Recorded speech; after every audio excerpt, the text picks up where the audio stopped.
Your parents are not welcome in this room. If you don't like it, you can leave. What? Why? Why are you rejecting my parents like that? Just shut up. I don't like them, that's all. My mom says the same thing. She thinks they're awful. I don't want people like that in here.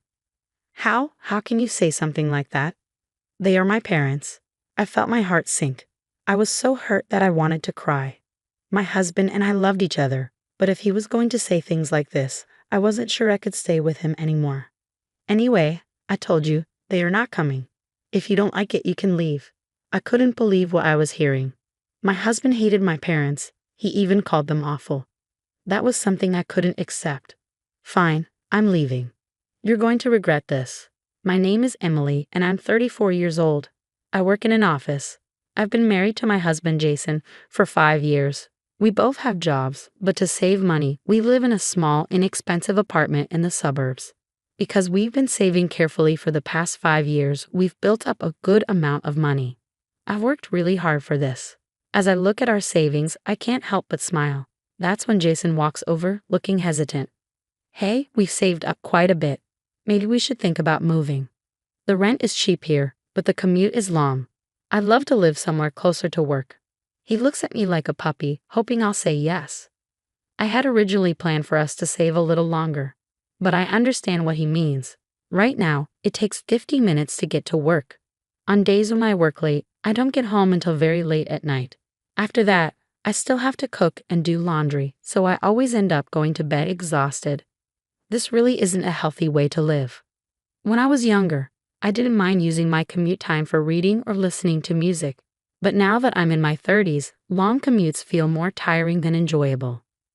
You'd like to get home earlier too, right? He asks. And when we go out with friends, we wouldn't have to worry about getting home so late. Yeah, that's true. I agree. Since we live far from the city, missing the last train means taking an expensive cab ride home. Both Jason and I enjoy going out for drinks with friends and coworkers, so moving somewhere closer would make things easier. Maybe it really is time for a change. I decide to agree with Jason. His face immediately lights up. Yes, thank you. I'll find us a great place to live. I was the one who chose this apartment. Back then, our main goal was to find something cheap, even if it wasn't the most comfortable place. We got used to living here, but I understand why Jason would want something better. Since I made most of the decisions about this apartment, I think it's only fair that I let him take the lead this time. I trust him to find a good place for both of us. That's what I thought. This place looks nice, but I also like this one, Jason says, flipping through some brochures from the real estate office. I take a look. Wait. What? This place costs only $200, and this one is $300. That's way too cheap. That's not even enough for a decent one-bedroom apartment. I take a closer look. Jason, don't you think these places are a bit too expensive? The brochures show apartments costing $2,000 to $3,000 a month. He's looking at high-rise condos. What do you mean? These are the kind of places we should be looking at. I can't believe what I'm hearing. There are plenty of apartments closer to the city that are much cheaper. Suddenly, I start to feel uneasy. Is it really okay to let Jason handle this on his own? As I talk to him more, it becomes clear. He's not picking these places by himself. His mother, Linda, is involved. She's helping him look at apartments, giving her opinions, and deciding what's best for us. One day, I come home early since I don't have to work overtime.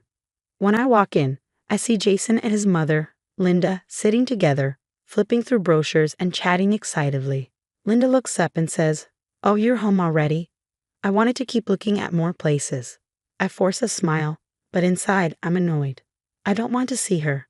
Linda and I don't get along. She makes snide comments and always tries to control everything. I head to my room, put down my bag, and change my clothes. As I do, I hear Linda saying goodbye at the door. See you soon, Jason. It seems like she comes over when I'm not home.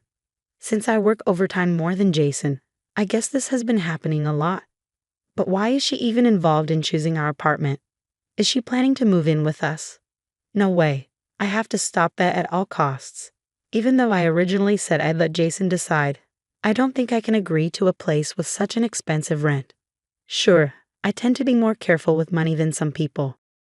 But that doesn't mean we should throw away our savings on a place we can't afford. Jason, however, doesn't seem worried at all. He keeps looking at these high-priced apartments. Oh, this one looks perfect. It has everything we need, and it's not too expensive. He grins and waves the brochure excitedly. I take it from him and check the rent. $3,000 a month? How is that not too expensive? I've never lived in a place this pricey before. Is it really worth it? I hesitate. Hey, don't you think this is a little too much?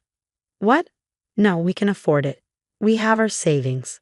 Yeah, but look at everything this place offers. It has great security, an amazing location, a supermarket nearby, a post office, and even a bank.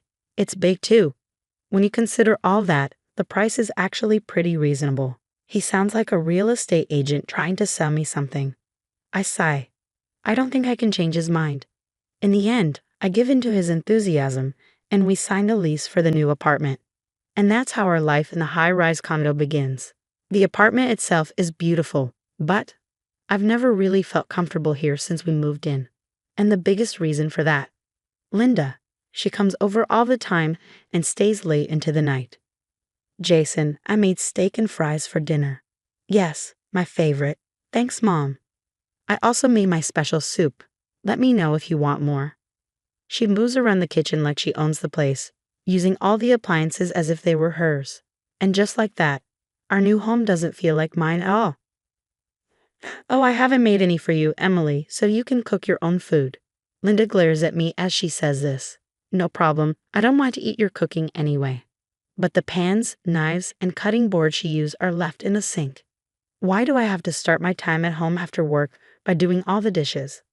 I almost say something, but I know it will only make things worse, so I stay quiet and head to the sink.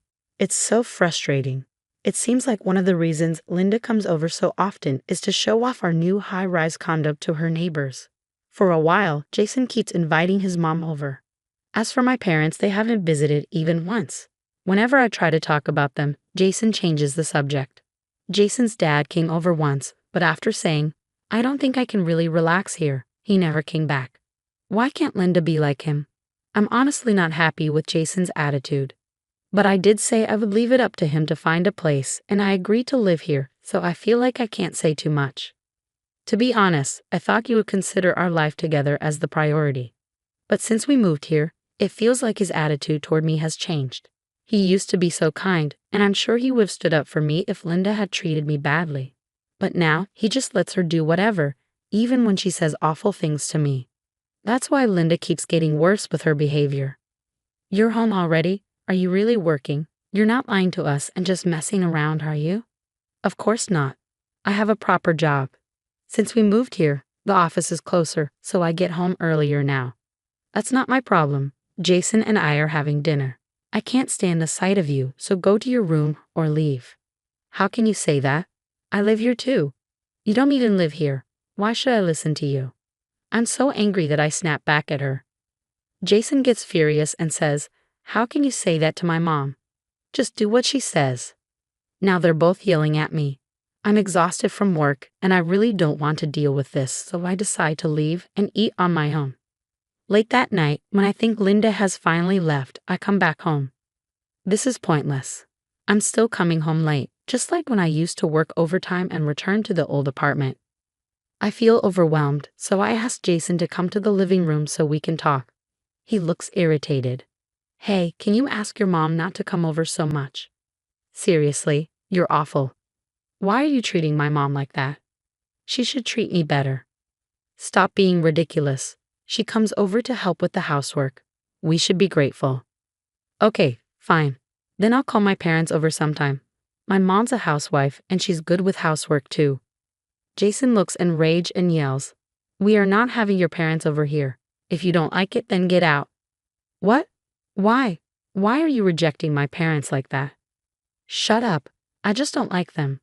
Mom says they're nasty. I'm not having people like that in this room. How can you say that? They're my parents. I'm so heartbroken that I feel like crying. Jason and I loved each other so much. But if he's saying things like this, I don't know if I can stay with him anymore. Anyway, you're not bringing your parents here. Like I said, If you don't listen to me, you're leaving. I can't understand my husband anymore. He says he hates my parents and calls them nasty. This is unacceptable. Okay, I'm leaving. You're going to regret this, you know. Jason snorts. Huh? Regret what? Just get out of here. You're the one who's going to regret this. He must be out of his mind to say that. I pack my things and head to my parents' house. Once I arrive, they ask me a million questions. Why are you here with so many bags? What happened between you and Jason? You just moved into your new place. But after all the questions, they hug me and welcome me home. I can't believe what Jason did to you. Why would he say something like that to you, Emily? Well, to be honest, we never really got along with his mom. Yeah, she has no manners. But for something like this, I think you need to talk it through with him. Emily, we're going to talk to Jason. What? We're going to speak to him. With that, Dad drives Mom and me back to the condo. I'd only been living here for 2 months, but now I'm coming back. We get to the condo, I take the key, get in the elevator, and go up to the 15th floor. I unlock the door and step inside, but something feels off. I see a woman's coat on the floor. Whose coat is that? I rush inside and open the living room door. There, I see my husband and an unfamiliar woman, completely naked and in the middle of their intimate moment. I stand there frozen as the door is wide open and they both scream. What are you doing? Emily? What? Why are you? I thought you left. Jason. What is the meaning of this? You brought your dad. The woman with him yells, "Shut up, will you?" We turn away so they can quickly put on clothes. After a few moments, we sit down and begin asking questions. It turns out they've been seeing each other for months and work together. Jason wanted to move closer to the office so he could spend more time with her. Unbelievable. At this point, I don't feel the need to argue anymore. Dad gives Jason a disgusted look. My lawyer will be in touch about the divorce and compensation. Jason goes pale. The woman scoffs. Whatever. You're renting this place in your name, right, Jason? We can live here then, she says, completely missing the point. Yeah, I guess we could. Jason mutters, too proud to admit the truth. Goodbye then. Oh, and I'm taking the furniture and appliances I pay for with me, all right? I say as I walk out with my parents. A few days later, I arrange for a moving company to get my things, and I officially leave the condo. I file for divorce and compensation from both Jason and his girlfriend through my lawyer. At first, Jason refuses to pay, but my lawyer is top-notch. In the end, he has no choice but to agree to my terms. A month later, I get a call from an unknown number. I pick up, and it's a familiar voice. Linda. Emily, I'm so glad you picked up. Linda. Why are you calling me? Oh, I wanted to say I'm so sorry. I had no idea you were the one paying most of the rent for the condo. I want to apologize. Please come back. Jason can't afford the rent now, and he might get kicked out.